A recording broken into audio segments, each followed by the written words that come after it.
हो, आज उमेदवारी अर्ज दाखल केलेला आहे. खरं तर विशेष असा आहे की सत्ताधाऱ्यांसोबत विरोधकातले देखील काही आमदार जे आहेत ते आपल्या सोबत आहेत. काय भावना आहे, काय सांगा? निश्चितपणानं देशाचं नेतृत्व आदरणीय नरेंद्र मोदी साहेब यांच्या मार्गदर्शनाखाली आणि आदरणीय राज्याचे मुख्यमंत्री देवेंद्र फडणवीस साहेब, उपमुख्यमंत्री शिंदे साहेब, सुनीत्रताई पवार, त्याचबरोबर या जिल्ह्याचे धडाडीचे पालकमंत्री, सहकारी मित्र जयभाऊ, या सगळ्यांच्या मार्गदर्शनाखाली या ठिकाणी आम्ही जिल्ह्यामध्ये काम करत असताना आज भारतीय जनता पार्टीच्या माध्यमातून, महायुतीच्या माध्यमातून माझ्यावरती फार मोठा विश्वास या ठिकाणी सर्वांनी दाखवलेला आहे. त्याबद्दल मी सर्वप्रथम या ठिकाणी सर्वांना धन्यवाद देतो. आणि आज आपण जे बोलला की महायुतीतले तर सर्वजण बरोबर आहेत, परंतु सर्व पक्षाची मंडळी या ठिकाणी बरोबर आहे. माझ्या राजकीय गेल्या 30 वर्षाच्या जीवनामध्ये काम करत असताना सर्व जिल्ह्यामधील सर्वांबरोबर सलोख्याचे संबंध ठेवून या ठिकाणी जे काम केलेलं आहे, त्यामुळं माझ्या माहितीप्रमाणे बहुतांश सर्व मंडळी या ठिकाणी समर्थन देताना दिसते. त्यांचंही या ठिकाणी मनपूर्वक मी आभार व्यक्त करतो. पालकमंत्र्यांनी विरोधकांना आवाहन केलेलं आहे की ही निवडणूक बिनविरोध करावी. आपलं काय आवाहन असणार आहे?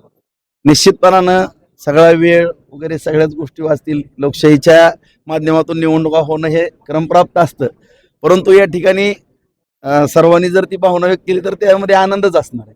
जर का समोर उमेदवार आला तर काय आव्हान काय असेल? आव्हानाचा विषय नाही. मी राजकीय किंवा शालेय जीवनापासून म्हणजे वर्गात 4थी पासून मॉनिटरच्या निवडणुका लढवत आलेला आहे. कॉलेज जीवनामध्ये GH असतील किंवा बाहेर नगरसेवक, नगराध्यक्ष, विधानसभा, त्यामुळे निवडणुका लढवणं हे तर कार्यकर्त्याचं कर्तव्य असतं. निश्चितपणाने ही निवडणूक ही अत्यंत चांगल्या पद्धतीने आम्ही लढू. मागील वर्षी अगदी पडत्या काळामध्ये फडणवीसांना दिलेल्या सहकार्य किंवा साथ, त्याच्यामुळे ही त्यांनी फडणवीसांनी दिलेली पावती समजायची आपली उमेदवारी. म्हणजे मी एक असा हाडाचा कार्यकर्ता आहे की ज्या ठिकाणी काम करतो त्या ठिकाणी प्रामाणिकपणानंच काम करतो. त्यामुळे आदरणीय देवेंद्र फडणवीस साहेब ज्यावेळेस मुख्यमंत्री होणार होते, परंतु दुर्दैवानं काही गोष्टी फिसकटल्या गेल्या आणि त्यांना विरोधी पक्ष नेते व्हावं लागलं. आणि मी माझे आमदार असताना सुद्धा त्या काळामध्ये मला एवढं सहकार्य तालुक्याच्या विकास कामामध्ये केलं आणि त्यांच्या सहकार्यातूनच मी 2019ला अपक्ष आमदार झालेलो होतो. आणि माझं कर्तव्य मी बजावलं की ज्या व्यक्तीने माझ्यासारख्या कार्यकर्त्याच्या डोक्यावरती हात ठेवला आणि मला सहकार्य केलं आणि त्यांच्यामुळं मी आमदार म्हणून घडलो. आणि विरोधी पक्षात असो किंवा काय, त्यांना पाठिंबा देणं माझं कर्तव्य समजलं आणि मी विरोधी पक्षामध्ये बसणं त्यावेळेस पसंत केलं. प्रशांत परिचारक यांची संधी डावलून जी आहे, तुम्हाला उमेदवारी दिलेली आहे, तर प्रशांत परिचारकांना आपण सोबत घेऊन काम करतात. नक्कीच मी स्वतः त्यांना भेटायला जाईल. ते आमचे मार्गदर्शकच आहेत, असा काही विषय नाही. माझं त्यांच्याबरोबर फोनवर बोलणं झालेलं आहे. आम्ही त्यांची जाऊन भेट घेऊ. उमेश मालकाबरोबर पण माझं बोलणं, तेही येणार होते, परंतु थोडं काही अडचणीमुळे येऊ शकले नसतील, पण मी जाऊन भेटून येणार. फडणवीसांचा ड्रीम प्रोजेक्ट आहे शक्तिमान, मार्गदर्शक राजू शेट्टी म्हणतात की त्याच्यामध्ये खूप मोठा भ्रष्टाचार आहे.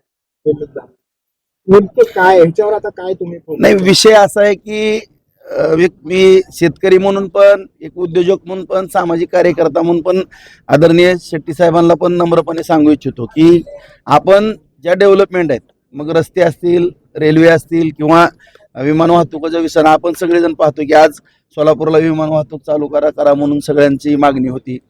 आज चांगले सुरळीतपणानं चालू झालेले आहे. आज रस्ते जर दळणवळणाची साधनं जर मजबूत झाली तरच अर्थकारण वाढणार आहे आणि ह्या रस्त्यावरून जास्तीत जास्त शेतकऱ्यांचाच माल त्या ठिकाणी वाहतूक होणार आहे. जे आपण कृषीप्रधान देश आहे, ही दळणवळणाची साधनं जी आपण ही करतो, आता आपली जर उशिरा गाड्या भाजीपाल्याच्या, दुधाच्या पोचू लागल्या तर ते पण चुकीचं ठरणार आहे. त्यामुळं या ठिकाणी हे मार्ग होणं गरजेचं आहे, परंतु कुठल्याही शेतकऱ्यावरती अन्याय होणार नाही. ज्या ठिकाणी अडचण येईल त्या ठिकाणी सरकार आदरणीय देवेंद्र फडणवीस साहेब हे त्यांच्या पाठीमागं ताकदीनं असं त्यांचा आरोप आहे. नाही, आता कसं आहे, विरोधी पक्षात असल्यानंतर ह्या गोष्टी बोलतच असतात, परंतु कुठं झाला, काय झाला, जरा कागदावरती जर दाखवलं तर योग्य वाटेल. काय आव्हान कराल तुमच्या मतदारांना? नाही, जे मतदार आहेत त्यांना एवढी नम्रतेची आव्हानापेक्षा विनंती करतो की या जिल्ह्यामध्ये आदरणीय देवेंद्र फडणवीस साहेबांच्या मार्गदर्शनाखाली, जयाभाऊंच्या साथीने या ठिकाणी आणि सर्व नेते मंडळी जिल्ह्यातली सगळ्यांच्या साथीने आपण पाहतो की शहरामध्ये आज IT पार्कचा विषय असेल किंवा अन्य सगळे उद्योग व्यवसायाचे विषय असतील, या सर्व बाबी अतिशय जलद गतीने या ठिकाणी सुरू झालेल्या आहेत. विमानसेवाही झालेली आहे आणि आणखीनही दळणवळणाची साधनं या ठिकाणी वाढत आहेत. आणि खास करून आदरणीय देवेंद्र फडणवीस साहेबांनी 300 कोटी वृक्ष लागवडीचा एक संकल्प केलेला आहे, तो विषय आहे. त्याचबरोबर कृष्णेचं पाणी आज उजनीच्या धरणामध्ये 50 TMC पाणी त्या ठिकाणी येतं, तिथून ते पाणी 25 TMC मराठवाड्याला जाणार आहे.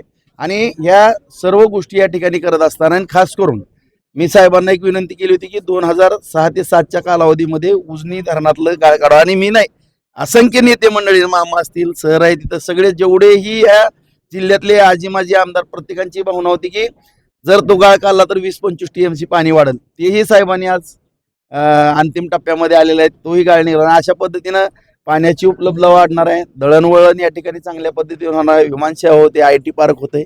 आणि ह्या सगळ्या गोष्टी करायच्या असतील तर माझ्यासारखा एक समन्वयक असणे या जिल्ह्यामध्ये गरजेचं आहे. त्यामुळे सर्व मतदारांना माझी नम्रतेची विनंती आहे, सर्वांनी मला सहकार्य करावं. प्रत्येकाच्या या विकास कामाच्या बाबतीमध्ये मी अत्यंत प्रामाणिकपणानं काम करत राहील.